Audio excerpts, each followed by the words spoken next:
నమస్తే. నాగర్ కర్నూలులో జరిగిన ఘటనకు సంబంధించిన ఏదైతే 2 నెలల పాప చనిపోయింది కదా, సో దానికి సంబంధించి ఆ బాధితులకు న్యాయం చేయాలంటూ కూడా ఈరోజు ధర్నా చౌక్లో పెద్ద ఎత్తున రజక సంఘాల ఆధ్వర్యంలో ధర్నా అయితే నిర్వహిస్తా ఉన్నారు. దీనికి సంబంధించి మనతో పాటు మాట్లాడడానికి రజక సంఘాలకు సంబంధించిన నాయకుడు రమేష్ గారు అయితే మనతో పాటు ఉన్నారు. అన్న నమస్తేనే. సో ఏంటి మొన్న జరిగిన నాగర్ కర్నూలు విషయంలో కావచ్చు, 2 నెలల పాప జరిగిన అన్యాయాన్ని ఎట్లా అంటే దీనికి సంబంధించి ఏం డిమాండ్ చేస్తా ఉన్నారు?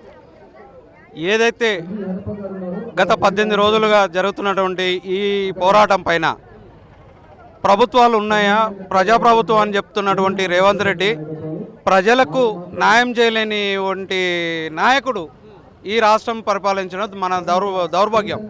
ఎందుకంటున్నానంటే పోలీసు వ్యవస్థ నిర్వీర్యమైపోయింది, దాంతోపాటు ప్రభుత్వాలు నిర్వీర్యమైనాయి, దాంతోపాటు ఈ ఏదైతే శిశు సంక్షేమ శాఖ మంత్రి సీతక్క గారు విఫలమైపోయారు. దాంతోపాటు అంతో ఇంతో మన నాయకులు ఏది దళిత ముఖ్యమంత్రి అయినటువంటి బట్టి విక్రమార్క ఫెయిల్యూరు. ఈ విషయంలో మా జాతి ఏకైక జాతి, నేను ఎమ్మెల్యేని, రజక జాతి ఎమ్మెల్యేని అని చెప్పుకున్నటువంటి మన వీర్లపల్లి శంకర్ షాద్నగర్ ఎమ్మెల్యే గారు వారైతే ఇప్పుడు కులాన్ని నుంచే విలువేసేయడం జరిగింది. ఆయనని అతను పోయి రెడ్డిగా మారిండు. అతను రజకుడు కాదు, ఇప్పుడు రెడ్డి శంకర్ రెడ్డి అని అతను మారిపోయాడు. సో అతని గురించి మాట్లాడడం కూడా కరెక్టే, ఎందుకంటే రెడ్డి కదా, ఒక రెడ్డి ఇంకో రెడ్డిని మాట్లాడుకో, వాళ్ళంతా ఒకటి కాబట్టి ఆ రెడ్డి సంబంధించి రెడ్డిలు అంతా ఒకటే అయ్యారు. ఇక్కడ జరిగిన అన్యాయము రజక జాతికి జరిగింది కాబట్టి వాళ్ళకి సంబంధం లేదు. అంటే కొంతమంది బీసీ సంఘ నాయకులు కావచ్చు అక్కడికి వెళ్ళేసి కావాలని దీన్ని తప్పుదోవ పట్టిస్తూ ఉన్నారు. వాళ్ళ ఒక కులం అయితే ఇంకో కులం పేరు చెప్పేసి కులాలతో విధంగా రాజకీయాలు చేస్తూ ఉన్నారు అని చెప్పేసి కొంతమంది నాయకులు మాట్లాడుతున్నారు. వాళ్ళకి ఏం చెప్తారు?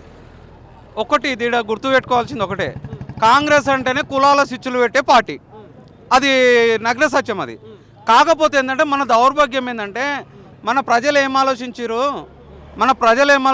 వీళ్ళు ఏదో పొడుస్తారు, వీళ్ళు ఏదో చేస్తారు, ఈ రేవంత్ రెడ్డి వచ్చి మనల్ని ఏదో ఉద్ధరిస్తాడని కలలు కన్నారు. కానీ ఇక్కడ ఉన్నటువంటి పరిస్థితిలో రెడ్లే మన మెడకు ఉరితాళ్ళు అవుతారనేది ఈ ప్రజలు ఊహించలేకపోయారు. అందుగురించే చెప్తున్నాను, వీళ్ళు వల్ల ఏది కాదు, వీళ్ళు తీసుకున్న గోతిలో వీళ్ళే పడతారు. 100% వీళ్ళ కాంగ్రెస్ పార్టీ భూస్థాపితం అవ్వడం అది అక్షరాల నిజం. అంటే ఏదైతే సంఘటన జరిగిన కొన్ని రోజుల తర్వాత కూడా కొంతమంది ప్రెస్ అంటే అక్కడ స్థానిక డీజీపీ కావచ్చు వీళ్ళందరూ ప్రెస్ మీట్ పెట్టి అక్కడ పాపనే లేదు, సో ఇదంతా వేరే ఉంది, దీనికి సంబంధించిన స్టోరీ అంటూ కూడా కొంతమంది చెప్తా ఉన్నారు కదా, దానికి ఏం చెప్తారు? అంటే నేనేమంటున్నానంటే స్టోరీ ఉంది అని అంటే ఆ స్టోరీ ఏందో బయటకు పెట్టండి. మేము రిలీజ్ చేసినాం, పాప ఉందా లేదా, వీడియోలు వచ్చినాయి, వీడియోలు రిలీజ్ చేసినాం. మీరెందుకు ఆ స్టోరీ ఏంటో బయట పెట్టలేకపోతారు? మీరెందుకు బయటికి తీసుకురాలేకపోతారు? నిజంగా లేదు అని అంటే ధైర్యంగా చెప్పండి, ప్రచురించండి, చూపించండి ఏం జరిగింది. మీరెందుకు అక్యూస్ని పక్కన పెట్టుకొని మాట్లాడడం, రోజుకో తిరిగే స్టేట్మెంట్ ఇవ్వడం, రోజుకో తిరిగే మాట్లాడడం, ఇది కరెక్ట్ కాదు. మేము ఒకటే చెప్తున్నాము, మీకు బేషరత్గా చెప్తున్నాము, మీరు ఈ విషయంలో స్పందించి ఇంకా కూడా నిర్ణయాలు తీసుకోకపోతే మిమ్మల్ని ఎక్కడికక్కడ అడ్డగించడం గ్యారంటీ, మిమ్మల్ని ఈ తెలంగాణ రాష్ట్రంలో తిరగనీయకుండా మిమ్మల్ని ఉరికించడం గ్యారంటీ. ఎట్లాంటి న్యాయం చేయాలని కోరుతా ఉన్నారు, ఏం డిమాండ్ చేస్తా ఉన్నారు ఈ సంఘటనకు సంబంధించి? వారికి ఒకటే మేము కోరుకునేది ఒకటే, వారికి ఈ 8 మందిని తీసుకొచ్చి నాన్ బెయిలబుల్ కేసులు పెట్టి లోపలేయాలి. ప్రభుత్వం నుంచి ఒక ఉద్యోగం ఇవ్వాలి కుటుంబానికి, వారికి పక్కా ఇల్లు కట్టివ్వాలి. దాంతోపాటు ₹1 కోటి చెప్పాం కదా, ఇవి వాళ్ళకు ప్రధానమైన డిమాండ్. ఎందుకంటే వాళ్ళకు మనం న్యాయం చేయలేము, పాప చనిపోయిన తర్వాత పాపని తీసుకొచ్చి ఇవ్వలేము, న్యాయం చేయలేము. కాకపోతే ఓదార్పు ఆ కుటుంబానికి, అది మాత్రం మేము కోరుతున్నాం. Thank you.